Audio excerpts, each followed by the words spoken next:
Hello everyone, I am Antoinette Blake, of course, the Delaware blogger, and I'm here with Sara Jones, my friend. But I'm so excited because in just a few short hours, and the anticipation is building, she is going to be presenting at the TEDxWilmington event that's being held at the Queen. But I was able to grab her the night before so that we could talk, just, you know, girl talk, one-on-one, so you can get to know who Sara is. I mean, she's been in the paper.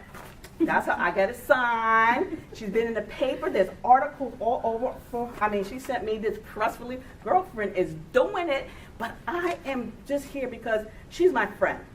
And, you know, friends, women, I always say women have to stick together. Doesn't matter. She's a millennial, I'm a boomer, you know, there's Gen X, there's Gen Y, but we're all in this together and to support one another. And that's the most important thing.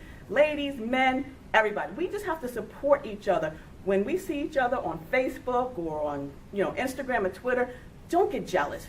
Be happy, because you don't know what went behind the scenes to get to this point, because no one's really going to put that bad stuff on Facebook. So I'm so glad that I'm here with Sara. Again, I'm going to introduce her. I got my little notes here. I'm going to ask her some questions. You're going to read the blog post, but I want you to see this with us, and then we're going to do, don't forget Anchor FM. If you missed the interview on Anchor FM, when I actually did this interview, you better download that app on your phone, okay?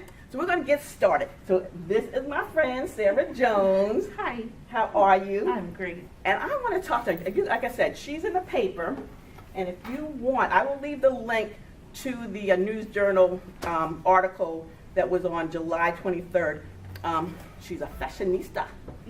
So you can learn more about that. But what I want to know is, you know, I want to talk about her childhood dreams, you know, some obstacles that may have occurred, and why she persevered to get to this point today. So Sara, tell us, are you from Delaware? I am. I'm from Newcastle, Delaware. Okay. And I went to school at Padua Academy on Broome Street. And I also went to St. Peter's Cathedral on Techno Street. Cool, cool. So when you started, what year? Well, I'm not going to tell you guys know I went to school back in the 60s, 61s. And so you probably went, what, like in the 80s? When were you born? 84. Okay. 84, okay. So now tell us a little bit about yourself. What were your goals and aspirations when you started school? High school, college, I'm assuming. You know what, let's talk about college, because again, this is, you know, my boomers out there, we have kids, and we're concerned with what they want to do, because there's so much out there, so much negative noise, and that's why I want to bring some positivity, some positive noise. So when you were in college, did you want to be a fashionista? I did. So I wanted to be a designer probably since I was about 12 or 13. And I chose Padua because they actually had like sewing classes, or it was called something special, I don't really remember, but they had like this little course that was all about sewing, and I thought that would be a great thing to do before I actually go to college, and it would look good on my resume and things like that. So went to Padua, finished by the skin of my teeth. Yes, because at that point I just I'm kind of lying. My dad passed away in my senior year. Oh. So it took something out of me, and it kind of made me very unmotivated. But somewhere in there I got a punch of something, of energy to make me get back on track. So left Padua, went to International Academy of Design and Technology in Tampa, Florida, and that's all I wanted to do. I just wanted to get to design school. That's all I wanted to do. I knew that's what I needed to do. That's what I should be doing. So I did everything in my power to make that happen. I actually graduated from high school in May and was in college in July. Wow. Like I wanted to make it happen. Yeah. So we went to school on a quarter system, so I actually graduated a year early. Oh, okay. So I didn't take any time off. I just went all the way through. I wanted to get done. So that's how much I wanted it. Mm-hmm. And my degree is a Bachelor of Fine Arts in Fashion Design and Marketing, so I was a double major. Okay. So did you start like designing down in Florida? Like, did you? We're gonna look at the camera. When you went to Florida, right? Mm-hmm. Was that when like you started designing down there, or did you come back to Delaware? So I actually started drawing things when I was in grade school. Oh, okay. I actually went to school with one of my cousins, and she actually sat next to me in class. I wasn't that great at sketching at that point, but she was always really artistic. So she would actually draw, we call them croquis, the bodies. Oh, yeah. So she would draw the croquis for me and then pass them to me, and I would draw the clothes. So I had a little help. So that's what I was doing in grade school, and actually we went to high school together too, so we kind of continued that pattern. Well, so you guys were probably passing notes. Were you passing pictures at each other? Okay, I remember those days that we would pass notes, but it wasn't croquis. It was we probably weren't supposed to, but right. So I started designing then, and even in high school, my mom always made my clothes for like formal things like soft hop and not prom. But soft hop and junior prom and different things like that. My mom would always make my dresses, and I would draw them out. And then she would go to the store and want to pull her hair out, trying to figure out how she was going to create what I had drew. So it was pretty cool. That's nice. Wow. I wish I had, well, I was older again, but I wish I had you because I had somebody make my prom gown. I did too. Did you make your own? No, I had my aunt make it. Okay. Did you like it? Yes, I loved it. Good. Because the one I had made, I didn't, but I wore it because we really couldn't afford anything else. So I was like, okay. So now, you went to high school, you went to Florida, you started teaching. Now, you said your dad passed, which I'm really sorry to hear that, in your high school, because you know what, a lot of time kids say, well, I don't have anybody there. I don't have my father. I don't have my mother. Well, I didn't have my father. I didn't have my mother. I grew up, my grandma raised me. So I can't use that excuse. And I'm pretty sure, it's a hole that's in your heart that will never ever leave. But I think sometimes if we want to do it for that person, in memory of that person, we push ourselves even further. Did you find yourself doing that?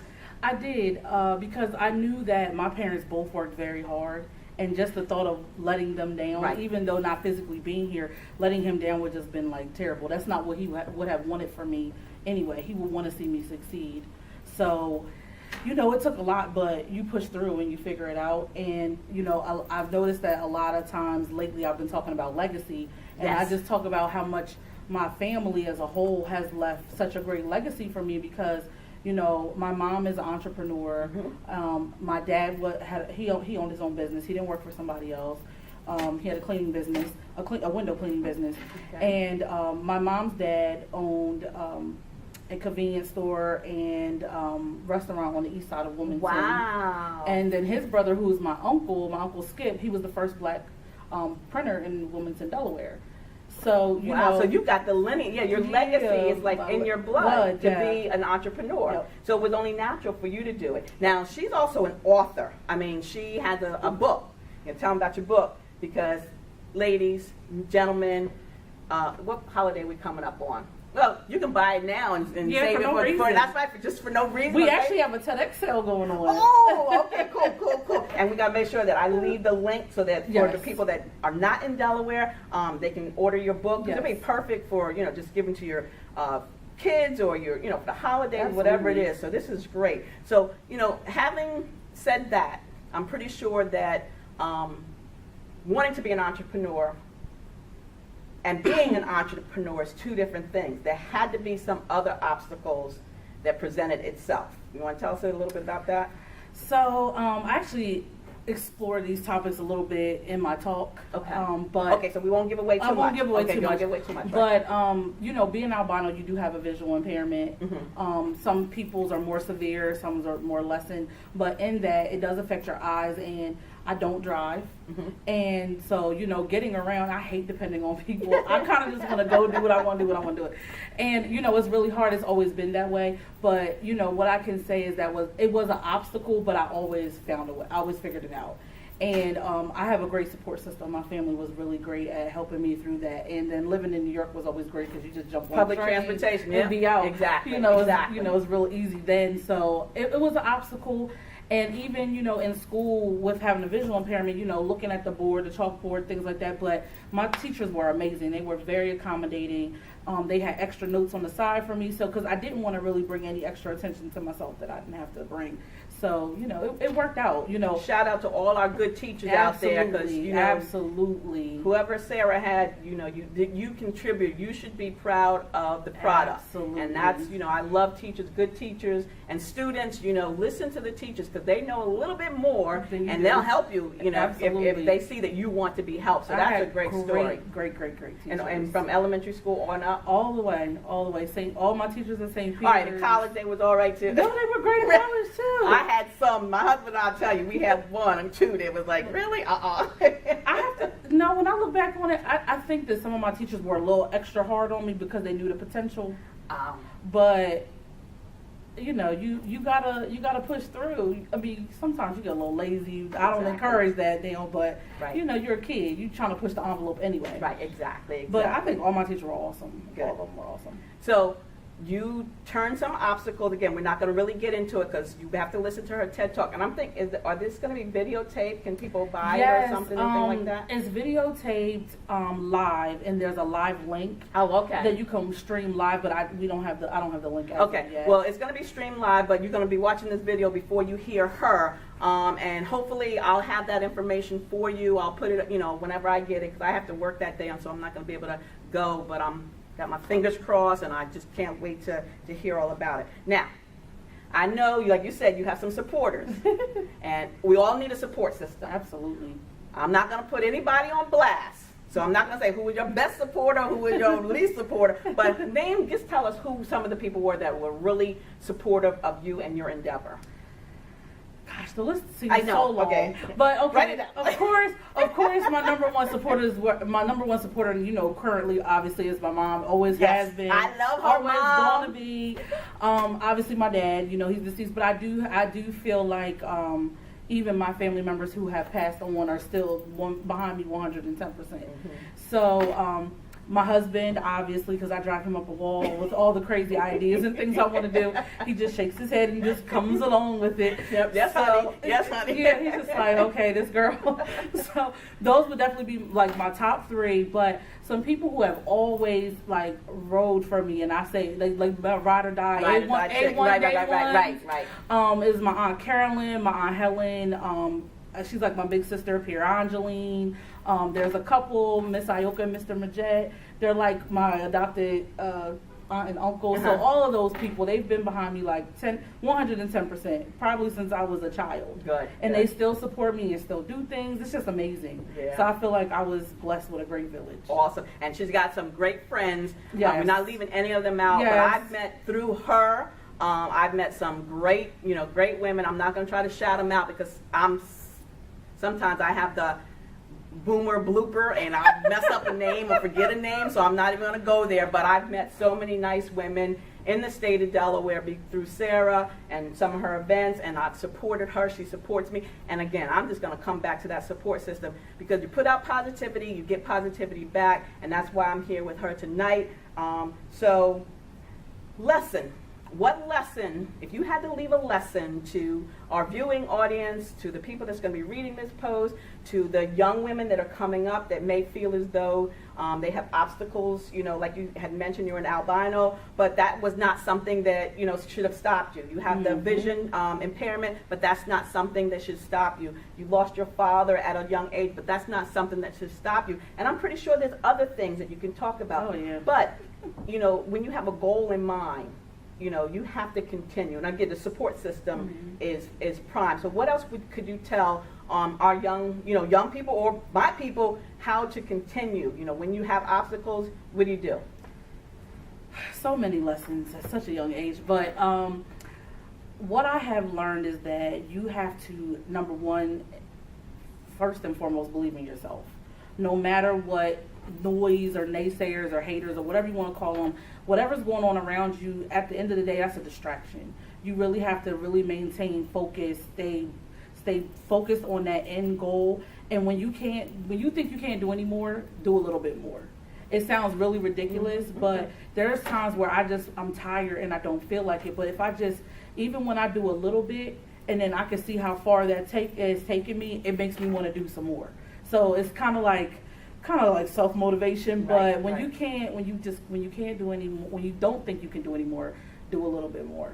And stay patient, because I know I'm one of the most impatient people in the world. It is terrible, but I'm getting older. You grow up and you learn to just kind of chill out, and I do find that the more I don't worry about things because I know that's what's supposed to be, they just fall into place. Awesome. Is there a quote or a motivational message or, you know, something, a meme that, you know, just makes you feel good, or again gives you that extra push when you you just don't want to push. You think, okay, or is a scripture or whatever. You know, I just kind of tell people, and I think I've said this before, you know, a lot of people do things because they want something to do. I do feel like in life you should be living and walking in your purpose, and everything you should do should be purposeful. And I do feel that it's not about money all the time. I just kind of feel like if you're winning and you're happy, Yes. then you're winning. That's right. And it's really just that simple. That's right, right. Because if you win, it's not a financial. The finances The is finances cool, fall into but place. how about rich people that can't lay their head down at night because of guilt? You know, when I lay head to pillow, I'm pretty sure when I lay head to pillow, I know I'm doing it in comfort and peace because I haven't done, I haven't backstabbed, haven't talked about anybody, haven't stolen anything or done anything like that. And that is a lesson that my grandmom always taught me. And I have her mouth, but I never say anything negative about it. I talk a lot, but I never say negative things. Right. You know, and like she said, if you can't say something good, don't say anything nothing at all. Yep. So this is my girl, Sara Jones. I am so happy that, I'm here with her. I'm so psyched about the event today. Look out for her. You're going to be seeing and hearing great things from her. I'm going to leave the links to all her websites.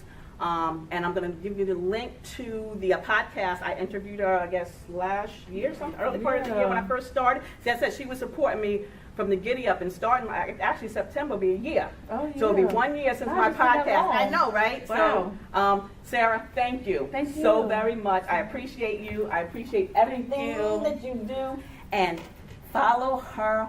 Find her. Just love her like I love her, and everything will be A-okay. So again, this is Antoinette Blake, the Delaware blogger, coming to you interviewing Sara Jones, who is a friend, a mother. I'm sorry. Not a mom yet. I must have put. Let me pull that back out of the Yeah, atmosphere. Pull it back. Thank you again. This is Antoinette Blake, the Delaware blogger, here with my girl Sara Jones, talking about her endeavors, her obstacles, her positivity, and now she's going to be doing that TEDx talk in Wilmington. So until the next time, don't forget, follow me on Facebook, Twitter, Instagram, and Pinterest, my YouTube channel, thumbs up, share it with your fans and your friends, and until the next time, stay smart, stay safe, stay social, and I'll see you in cyberspace. See ya.